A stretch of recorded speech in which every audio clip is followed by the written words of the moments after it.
Joaquín, muchas gracias por aceptar el reto de encabezarnos. No estás solo, aquí estamos todos y todas.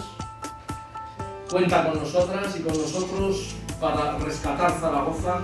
Con el número 3 a la espalda tenemos a un educador y trabajador social, Alberto Alcaide Vincuenza.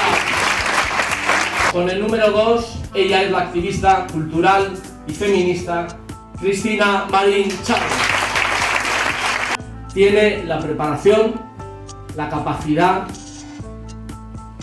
el compromiso para poder hacerlo. El candidato a la alcaldía de Zaragoza por Xunta Aragonesista es Joaquín Bernal Cupido.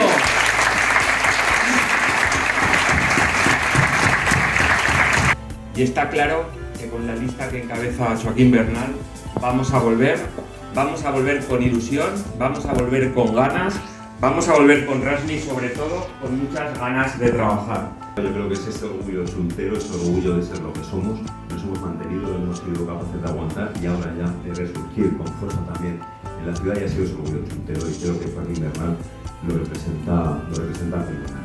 Es una candidatura ya de por sí ganadora, es una candidatura renovada, es una candidatura ilusionante, es una candidatura valiente y es la candidatura que está llamada a recuperar Zaragoza, es la candidatura que está llamada para que Xunta Aragonesista vuelva a la Plaza del Pilar, que es de donde nunca debería haber salido. Habrá un día